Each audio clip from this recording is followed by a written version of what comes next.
ಕಾಲದಲ್ಲಿ substantial drugs ನಡೀತಾ ಇತ್ತು. That is being supplied by the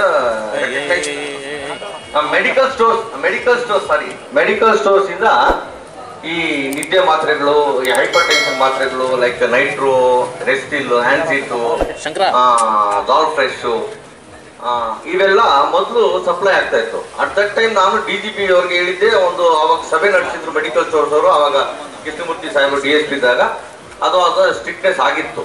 again we have left to lose. ಅದನ್ನ ನಾವು ಈಗ ಸರಿಯಾಗಿ ಅದ್ರ ಮೇಲೆ ವಿಜಿಲೆನ್ಸ್ ಇಲ್ಲ. ಅವರು ಮತ್ತೆ ಸಬ್ಸ್ಟಾನ್ಷಿಯಲ್, ನನಗೆ ಈ ತಿಂಗಳಲ್ಲಿ ರಿಹ್ಯಾಬಿಲಿಟೇಷನ್ ಸೇರ್ಸಕ್ಕೆ ನಮ್ಮ ಜನಾಂಗದವರು 3 ಜನ ಫೋನ್ ಮಾಡೋದು, ಅಣ್ಣ ಎಲ್ಲಿ ಸೇರಿಸ್ಬೇಕಣ್ಣ, ಯಾವ ಸೆಂಟ್ರು, ನೀವು ಒಂದು ಸ್ವಲ್ಪ ಹೇಳ್ಕೊಡಿ ಅಂತ ಈ ಮಂತಲ್ಲಿ. So that means the data is increase ಆಗ್ತಾ ಇದೆ ಡೇಟಾ. ಈ ಡ್ರಗ್ಸ್ಗೆ ಒಳಗಾಗ್ತಾ ಇರೋ ಹುಡುಗರದು ಮೇನ್ ಈ substantial drugs cheap and non recognise, ಗೊತ್ತಾಗಲ್ಲ ಅದನ್ನ ನೀವು ಕಂಟ್ರೋಲ್ ಮಾಡಿ. ಇದು ಕೂಡ ಈ ಪಾಯಿಂಟ್ ವಿಚಾರ ಬಗ್ಗೆ ಕೂಡ ನಾವು ಹೆಲ್ತ್ ಇನ್ಸ್ಪೆಕ್ಟರ್